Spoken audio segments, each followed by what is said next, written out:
चलिए, तो हमारा टॉपिक है रिफ्रैक्शन थ्रू ग्लास स्लैब। तो किस तरीके से इसका रे डायग्राम हम लोग को मेनली सीखना है। दो चीज सीखना होता है, एक रे डायग्राम और एक उसका डेराइवेशन।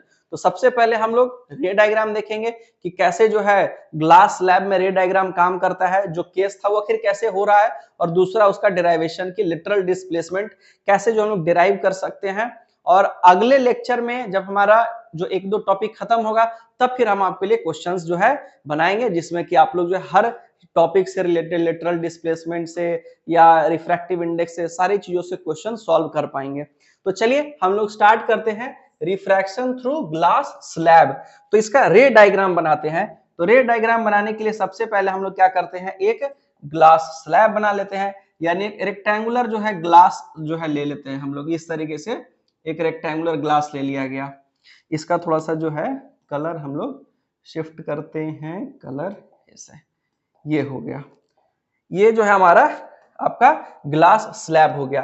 तो कोई भी रे ऑफ लाइट अगर इस पे आ रहा है तो हम लोग एक रे ऑफ लाइट लेकर के आ जाते हैं इसके ऊपर, इस ग्लास स्लैब के ऊपर।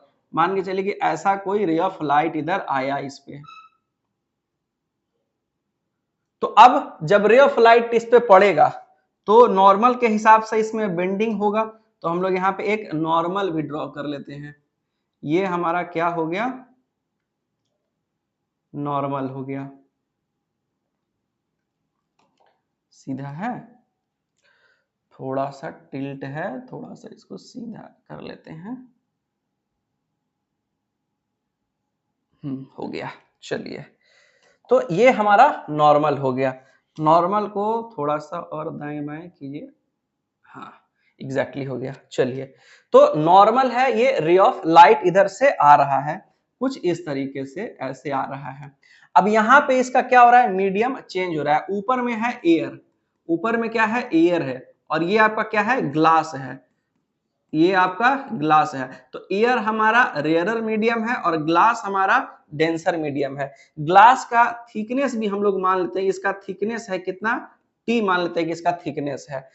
ये रेयरर से डेंसर में जब रे ऑफ लाइट आता है तो हम लोग जानते हैं स्पीड घट जाता है। ये v1 है और अगर ये v2 है तो v1 बड़ा होगा किससे, v2 से। यानी पहले स्पीड ज्यादा था, अब स्पीड कम गया है। तो जब हम लोग जानते हैं स्पीड घटता है तो बेंडिंग टुवर्ड्स नॉर्मल हो जाता है। यानी इस रे का अगर आप इनिशियल डायरेक्शन का बात करें तो इनिशियल ये किधर जा रहा था, इनिशियल ये इस रास्ते से कहां जा रहा था, इधर जा रहा था। ये इसका इनिशियल डायरेक्शन है, कुछ ऐसा। थोड़ा सा बड़ा बना लेते हैं, आगे भी काम आता है। ये इसका इनिशियल डायरेक्शन है।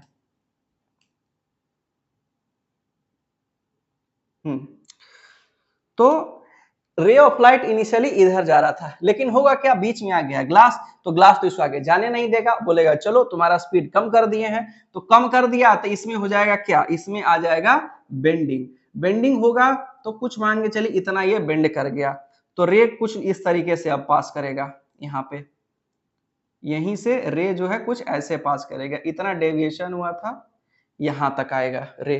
क्योंकि आगे फिर मीडियम चेंज होने वाला है, एयर टू ग्लास, फिर ग्लास टू एयर जाएगा ये रे ऑफ लाइट। यानी नीचे में वापस से आपका क्या होने वाला है, एयर है, जो कि कैसा मीडियम हो जाएगा, रेयरर मीडियम हो जाएगा। तो अब यहाँ पे जो है एक अगर नॉर्मल और हम लोग बना लें, और नॉर्मल बनाएंगे तो उसके हिसाब से हम लोग को जो है बेंडिंग दिखाना होगा। यहाँ पे एक नॉर्मल और ले लिए, ये हो गया एक नॉर्मल और हो गया। अब इसको क्या करना है कि इनिशियल, अब यहाँ पे जो रे ऑफ लाइट है उसका इनिशियल पाथ कुछ इधर है, वो भी हम लोग दिखा लेते हैं इसमें। इसका इनिशियल पाथ जो है वो कुछ ऐसा है, इधर से आ रहा है, कुछ ऐसे ये जा रहा है, इस तरीके से।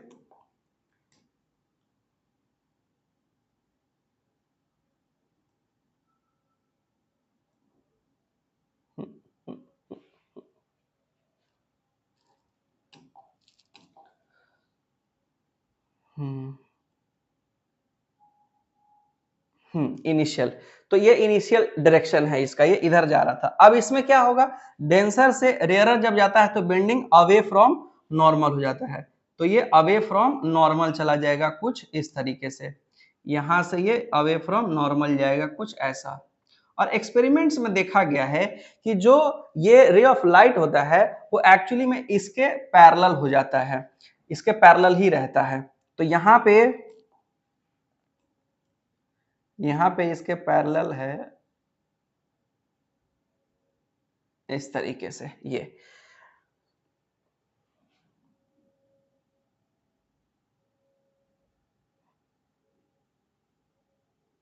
आप लोग पेंसिल का यूज कीजिएगा, मेरे पास तो पेंसिल है नहीं। चलिए, तो ये अब पैरेलल जो है मोटा मोटी दिख रहा है। तो रे अब जो है पूरा डायग्राम वापस हम लोग समझते हैं। रे ऐसे आ रहा था, इसका ये इनिशियल पाथ था, इनिशियली ये इधर ही जा रहा था, लेकिन बीच में मिल गया ग्लास, उसके वजह से हुआ यहाँ बेंडिंग हुआ, तो जो है रेयरर से डेंसर गया था, टुवर्ड्स नॉर्मल बेंड कर गया। फिर यहाँ पे मीडियम चेंज हो रहा था, बाहर गया, denser to rarer, away from normal चला गया। तो जो एंगल्स वगैरह का कहानी हम लोग लिख लेते हैं। ये है हमारा एंगल ऑफ इंसिडेंस, जहां पहली बार रे जो है नॉर्मल के साथ जो एंगल बनाया था। यहां है हमारा एंगल ऑफ रिफ्रैक्शन, ये जो है हमारा एंगल ऑफ डेविएशन है, क्योंकि यही डेविएशन हुआ है। उसके बाद यहाँ पे दूसरा रिफ्रैक्शन हो रहा है, तो उसके लिए यहाँ जो एंगल है वो हम लोग मान लेते हैं कि ये I2 है। और बाहर जो एंगल बना है इमर्जेंट रे इसको कहते हैं। इमर्ज होने का मतलब होता है उभर के बाहर निकलना, तो यहाँ रे जो है बाहर निकल रहा है, तो इसलिए इस रे का नाम क्या रखा जाता है, इमर्जेंट रे नाम रखा जाता है। जैसे incident ray, reflected ray, refracted रे, वैसे ही है इमर्जेंट रे। तो यहाँ जो एंगल बनता है नॉर्मल के साथ में इमर्जेंट रे का, उसको एंगल ऑफ इमर्जेंस कहा जाता है। क्या कहते हैं इसको, एंगल ऑफ इमर्जेंस कहते हैं। तो कहां कहां क्या क्या हुआ, यहाँ एंगल ऑफ इंसिडेंस बना, यहाँ एंगल ऑफ रिफ्रैक्शन बना, यहाँ डेविएशन बना, यहाँ दूसरा इंसिडेंस माना गया, और जो बाहर में रिफ्रैक्शन हुआ उसको इमर्जेंट रे के कारण एंगल ऑफ इमर्जेंस नाम रखा गया। रे का पाथ कुछ ऐसा है, इस तरीके से जा रहा है। और यहाँ पे ये जो पैरेलल हो गया, तो हम लोग जानते हैं कि दो पैरेलल लाइन के बीच का जो डिस्टेंस होता है हर पॉइंट पे क्या होता है, सेम होता है। तो यहां भी जो ये वाला डिस्टेंस होगा हर जगह सेम होगा, और इसी डिस्टेंस को क्या कहा जाता है, लेटरल डिस्प्लेसमेंट कहा जाता है। इसी जो है बीच के दूरी को लेटरल डिस्प्लेसमेंट, कि रे का डिस्प्लेसमेंट हो गया, जा रहा था इधर, जाने लगा इधर से, तो लिटरली डिस्प्लेस कर गया है। तो ये है कहानी रिफ्रैक्शन थ्रू ग्लास स्लैब के लिए, कि रे ऑफ लाइट इस तरीके से काम करता है। अब हम लोग को जो डेराइवेशन है कि रिफ्रैक्शन थ्रू ग्लास स्लैब के लिए जो डेराइवेशन है, वो डेराइवेशन है किस चीज के लिए, इसी लेटरल डिस्प्लेसमेंट के लिए, कि जो डी है उसका वैल्यू क्या होगा, वो किन किन चीजों पे डिपेंड करता है, ये हम लोग कैसे मालूम करेंगे। तो क्वेश्चन दो तरीके से पूछता है। एक तो आपको डायरेक्ट पूछ सकता है कि derive expression for lateral displacement, या आपको पूछ सकता है कि on what factors lateral displacement depends, कि लेटरल डिस्प्लेसमेंट किन किन फैक्टर्स पे डिपेंड करता है। तो दोनों क्वेश्चन का सेम आंसर होगा। दोनों में आप क्या करेंगे, आप ये वाला रे डायग्राम बनाएंगे और फिर लेटरल डिस्प्लेसमेंट का वैल्यू डिराइव करेंगे, और वहां से आप बताएंगे कि किन किन फैक्टर्स पे लेटरल डिस्प्लेसमेंट डिपेंड करता है। तो ये रे डायग्राम जो है हम लोग बना चुके हैं। अब इसके लिए डेराइवेशन जो है हम लोग आगे बढ़ेंगे। तो यहाँ पे कुछ पॉइंट्स का हम लोग नेमिंग कर लेते हैं। यहाँ पे दो राइट एंगल ट्रायंगल का यूज करेंगे, क्योंकि हम लोग अब जो है ट्रिग्नोमेट्री में एंटर करने वाले हैं। तो थोड़ा सा आपको ट्रिग्नोमेट्री का बेसिक्स भी मालूम होना चाहिए। जैसे क्या क्या बेसिक्स में, साइन थीटा होता है परपेंडिकुलर अपॉन हाइपोटेनस। अगर साइन थीटा का बात करें, थोड़ा सा जो है शेप को भी समझ लेना जरूरी है। जैसे मान के चलिए कि कोई भी राइट एंगल ट्रायंगल ऐसे है इस तरीके से, और अगर यहां थीटा है, सॉरी, अगर यहां पर थीटा है, ये अगर थीटा है, तो थीटा के साथ वाला ही हमेशा क्या होता है, बेस होता है, और उसके सामने वाला हमेशा क्या होता है, परपेंडिकुलर। हाइपोटेनस कभी नहीं बदलता है। तो अगर यहाँ थीटा है तो सामने वाला परपेंडिकुलर, थीटा के सामने परपेंडिकुलर बाई हाइपोटेनस। और कॉस थीटा क्या होता है, बी बाई एच, यानी जहां थीटा है वहीं बगल में बी है, और उससे उसको जो है एच से क्या करना है, डिवाइड करना है। तो ये दो चीजों का इस्तेमाल होगा। तो आपको पहले से पता है तो ठीक है, नहीं पता है तो हम बता दिए फिगर के थ्रू कि जहां थीटा वहीं बेस, थीटा के सामने परपेंडिकुलर, और जो सबसे लॉन्गेस्ट है वही हमारा क्या होता है, हाइपोटेनस होता है। तो चलिए हम लोग अब लेटरल डिस्प्लेसमेंट डिराइव करते हैं। तो उसके लिए पॉइंट्स का नाम लिख लेते हैं, क्या क्या पॉइंट्स हम लोग के पास है। तो यहाँ जो इंटरसेक्शन हो रहा है उसको हम लोग पॉइंट ए नाम दे देते हैं, और यहाँ जो इंटरसेक्शन हो रहा है इसको हम लोग पॉइंट बी नाम दे देते हैं। फिर हम लोग को क्या करना है, दो राइट एंगल ट्रायंगल ढूंढना है, क्योंकि ट्रिग्नोमेट्री हमेशा राइट एंगल ट्रायंगल में ही काम करता है। तो एक राइट एंगल ट्रायंगल यहाँ पे है, तो इसका भी नाम हम लोग दे देते हैं सी। इस पॉइंट का, ये जो जहां पे नॉर्मल जो है इंटरसेक्ट कर रहा है ग्लास स्लैब को, और एक परपेंडिकुलर हम लोग अपने से बना लेते हैं, जो थिकनेस है मतलब जो लेटरल डिस्प्लेसमेंट है उसके लिए। तो जो हर जगह पे बराबर होता है तो हम लोग यहाँ पे ड्रॉ कर लेते हैं परपेंडिकुलर, और यही हमारा डी भी होगा, क्योंकि हर जगह पे डी क्या होता है, बराबर होता है। तो इस पॉइंट का नाम बी है, ए बी सी हो गया, तो यहाँ का नाम हम लोग दे देते हैं डी। दो राइट एंगल ट्रायंगल आप लोगों को दिख रहा होगा, कौन कौन सा, आइए दिखाते हैं। एक राइट एंगल ट्रायंगल आप लोग का ए बी डी कुछ ऐसे दिख रहा है फिगर इसका, इस तरीके से। यहां 90 डिग्री बना है और यहां पे बना है डेल्टा। तो जहां डेल्टा है, बताए थे कि उसके साथ वाला क्या होगा, बेस होगा। तो बेस हो गया ये, परपेंडिकुलर होगा इसके लिए ये, और हाइपोटेनस तो हमेशा 90 डिग्री के सामने वाला ही होता है। जो 90 डिग्री के सामने है लॉन्गेस्ट साइड वही हाइपोटेनस है।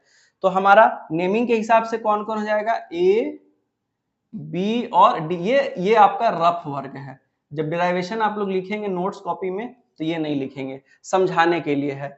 और दूसरा राइट एंगल ट्रायंगल हमारा है ए सी बी या ए बी सी कह लीजिए। ये तो साफ सुथरा एकदम दिख रहा है, इसमें कहीं से कोई समस्या नहीं होनी चाहिए। तो यहां अगर हम लोग साइन थीटा का यूज करेंगे, साइन डेल्टा का यूज करेंगे, तो डेल्टा के सामने परपेंडिकुलर यानी क्या आ जाएगा, बी डी बाई एच हमारा कौन काम करेगा, ए डी, एच का काम करेगा ए डी। और अगर इसके केस में हम लोग जो है यूज करेंगे कॉस थीटा, यहाँ पे आर वाला वैल्यू यूज किया जाता है। ये सब जो है रफ वर्क बता रहे हैं, ताकि अगला जो है डेरिवेशन जब हम करें तो डायरेक्ट सारा काम कर ले। कॉस आर जब हम लोग यूज करेंगे तो उसके लिए हमारा जो है बी बाई एच होगा। तो अगर आर यहाँ है तो बी हमारा ये जो थिकनेस है ए सी, ये थिकनेस भी है इस ग्लास स्लैब का, ये ले लेंगे, और थिकनेस हमारा ए सी बाई हाइपोटेनस, इसके लिए भी हमारा ए बी हो जाएगा, ए बी।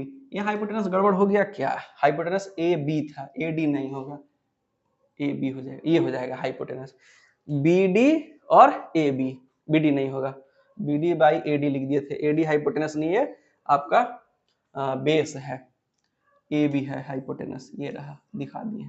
तो चलिए हमारा डायग्राम जो है क्लियर है। अब हम लोग बढ़ते हैं डेरिवेशन में, इसको हम लोग जो है नेक्स्ट स्लाइड की तरफ ले चलते हैं। तो हम लोग को क्या क्या करना है, हम लोग को थोड़ा सा ज्योमेट्री का यूज करना है, और थोड़ा सा जो है मतलब इस रे डायग्राम का यूज करना है। तो कैसे कैसे जो है हम लोग यूज करेंगे, तो देखिए सबसे पहले हम लोग जो है ट्रायंगल का सिलेक्शन कर लेंगे। कौन सा triangle, in triangle A D B हम लोग ले लेंगे। डिराइव कर रहे हैं हम लोग फॉर्मूला आपके लेटरल डिस्प्लेसमेंट के लिए, तो लिखेंगे in triangle A B D, A B D triangle में, ए बी डी ट्रायंगल है हमारा ए बी डी। तो ए बी डी ट्रायंगल में sine theta equal to P by H होता है। तो डेल्टा है यहाँ पे, तो साइन डेल्टा इक्वल टू क्या हो जाएगा, A B sorry B D by A B, यही बात हम लोग लिख लेंगे। In triangle A B D हम लोग जानते हैं कि साइन थीटा इक्वल टू होता है परपेंडिकुलर अपॉन हाइपोटेनस। तो यहाँ जो साइन डेल्टा है वो क्या हो जाएगा हमारा, sine delta B D by A B, तो लिख लेंगे B D by A B, B D by A B. और जो बी डी है वो क्या है हमारा, जो बी डी है यही हमारा थिकनेस है। तो बी डी की जगह पे हम लोग क्या लिख सकते हैं, थिकनेस सॉरी लेटरल डिस्प्लेसमेंट है, तो लेटरल डिस्प्लेसमेंट लिख सकते हैं। Sine delta equal to lateral displacement by A B, इसको हम लोग इक्वेशन 1 मान लेते हैं। अब हम लोग चलते हैं अपने दूसरे ट्रायंगल में। दूसरा ट्रायंगल हमारा क्या था, ए बी सी ट्रायंगल था दूसरा हमारा। इसमें हम लोग एंगल आर यूज करेंगे। In triangle A B C cos theta equal to हम लोग जानते हैं बी बाई एच होता है। तो cos R is equal to जो हमारा बी है, यहाँ पे आर जहां है वही बेस है, तो यानी ए सी हमारा बेस है और ए बी हाइपोटेनस है, तो A C by A B लिखेंगे। Cos R equal to A C by A B लिख देंगे। तो कॉस आर इक्वल टू और क्या लिख सकते हैं, तो कॉस आर जो है ए सी जो है हमारा वो क्या है, यही थिकनेस है, यही थिकनेस है ग्लास स्लैब का, जो ए बी है वही हमारा थिकनेस है। तो ए बी की जगह पे हम लोग टी लिख सकते हैं, ए सी की जगह पे टी बाई ए बी हो गया। ये हमारा सेकेंड इक्वेशन हो गया। अब देखिए हम लोग को डी भी मिल गया, टी भी मिल गया, सारी चीजें मिल गई हैं, तो हम लोग क्या करेंगे, दोनों में ए बी कॉमन है। अब यही जो है इक्वेशन को आपके लिए आंसर कन्वर्ट करके देगा। ए बी दोनों में कॉमन है, तो ए बी को हम लोग जो है सेपरेट कर लेंगे। तो ए बी क्रॉस करके अगर इधर लाते हैं तो डी बाई साइन डेल्टा हो जाता है, और यहां अगर ए बी को क्रॉस करके लाते हैं तो ये टी बाई कॉस आर हो जाता है। तो हम लोग इक्वेशन 1 और 2 का थोड़ा सा जगह बदल देंगे। इक्वेशन 1 और 2 का हम लोग जो है, हम लोग इसको मान लेंगे इक्वेशन 1 और इसको मान लेंगे इक्वेशन 2। अब दोनों जो है, दोनों का अगर आप LHS ध्यान दीजिए तो ए बी है, तो LHS अगर इक्वल है तो RHS भी क्या होगा, आपस में इक्वल होगा। ये सब हम लोग बहुत बेसिक मैथ्स है। तो क्या लिख सकते हैं, from equation 1 and equation 2, equation 1 और इक्वेशन 2 से d by sine delta equal to T by cos R, d upon sine delta equal to T by cos R. हम लोग को डिस्प्लेसमेंट निकालना है, लेटरल डिस्प्लेसमेंट, तो साइन डेल्टा का sine उधर चेंज करके भेज दीजिए साइड। तो T by cos R equal to sine, sorry equal to नहीं, यहां पे होगा इनटू हो जाएगा, इनटू साइन डेल्टा, ये हो गया। साइन डेल्टा के लिए डेल्टा को हम लोग को बदलना होगा, क्योंकि डेल्टा हमारे क्वेश्चन का पार्ट नहीं रहेगा। हम लोग के पार्ट होता है इंसिडेंस और रिफ्रैक्शन। तो देखिए यहाँ पे छोटा सा ज्योमेट्री हम लोग यूज करेंगे। वर्टिकली अपोजिट एंगल आप लोग पढ़े होंगे, अगर दो लाइन इंटरसेक्ट करता है तो कोना कोनी वाला एंगल बराबर होता है। तो यहाँ देखिए दो लाइन, एक लाइन ये वाला है सीधा इधर जा रहा था, और एक लाइन ये वाला है, तो इसके बीच में एक तरफ एंगल आई बन रहा है और दूसरे तरफ आर प्लस डेल्टा बन रहा है। तो आई बराबर आर प्लस डेल्टा हम लोग लिख सकते हैं, इसको इक्वेशन 3 मान लेते हैं, और हम लोग नाउ करके लिख लेंगे आई बराबर आर प्लस डेल्टा। तो डेल्टा बराबर क्या हो जाएगा, आई माइनस आर लिख सकते हैं। ये हमारा इक्वेशन 4 हो गया, और इसी को हम लोग यहाँ पुट कर देंगे। तो डी बराबर हो गया T upon cos R into sine I minus R. ये हो गया हमारा डिस्प्लेसमेंट, लेटरल डिस्प्लेसमेंट के लिए एक्सप्रेशन। अब इस एक्सप्रेशन में क्या क्या है, तो इस एक्सप्रेशन में एंगल ऑफ इंसिडेंस है, इस एक्सप्रेशन में एंगल ऑफ रिफ्रैक्शन है, और यहाँ थिकनेस है। तो इन्हीं तीन फैक्टर्स पे आपका लेटरल डिस्प्लेसमेंट डिपेंड करता है। तो अगर एक नंबर का क्वेश्चन है कि on what factors lateral displacement depend, तो आप सीधा खाली पॉइंट लिखिएगा कि lateral displacement depends on angle of incidence, angle of refraction and thickness of glass slab. लेकिन यही क्वेश्चन अगर आपको 3 नंबर का आता है तो फिर आपको शुरू से सारा डेराइवेशन करना होगा। अब इसमें एक छोटा सा केस और भी हम लोग का होता है कि अगर एंगल ऑफ इंसिडेंस 90 डिग्री होता तब जो है क्या हो जाता। तो देखिए अगर 90 डिग्री होगा तो क्या होता है, लेटरल डिस्प्लेसमेंट बताते हैं एक स्लाइड ऐड करके कि if angle of incidence equal to pi by 2, यानी कि ग्लास स्लैब के, अगर ऐसा ग्लास स्लैब था इस तरीके से और ये हमारा नॉर्मल था, तो परपेंडिकुलर का मतलब क्या होगा कि एकदम ग्लास स्लैब से सट कैसे आ रहा है, इस तरीके से आ रहा है, तभी 90 डिग्री होगा। तो इस केस में जो है ठीक जो हमारा लेटरल डिस्प्लेसमेंट है वो कितना डिस्प्लेस करेगा, तो देखिए रे इधर जा रहा है इनिशियल डायरेक्शन, और जब ये मिरर से टकराएगा नॉर्मल पे तो कहां चला जाएगा, आइए देखिए। तो अभी हम लोग सीखे हैं कि डिस्प्लेसमेंट बराबर होता है T upon cos R into sine I minus R. तो displacement equal to T by cos R into I का वैल्यू कितना है 90, तो sine pi by 2 minus R. और आप लोग बचपन में पढ़े होंगे बुतरू क्लास में कि साइन 90 माइनस थीटा क्या होता है, कॉस थीटा होता है। ये एकदम जो है बेसिक मैथ्स है, 10th क्लास का है। तो यहाँ पे भी हम लोग यही चीज यूज कर लेंगे, d बराबर T upon cos R into sine 90 minus R क्या हो जाएगा कॉस आर, ये दोनों कट गया तो d बराबर हो गया t, यानी जितना थिकनेस होगा उतना ही डिस्प्लेसमेंट हो गया।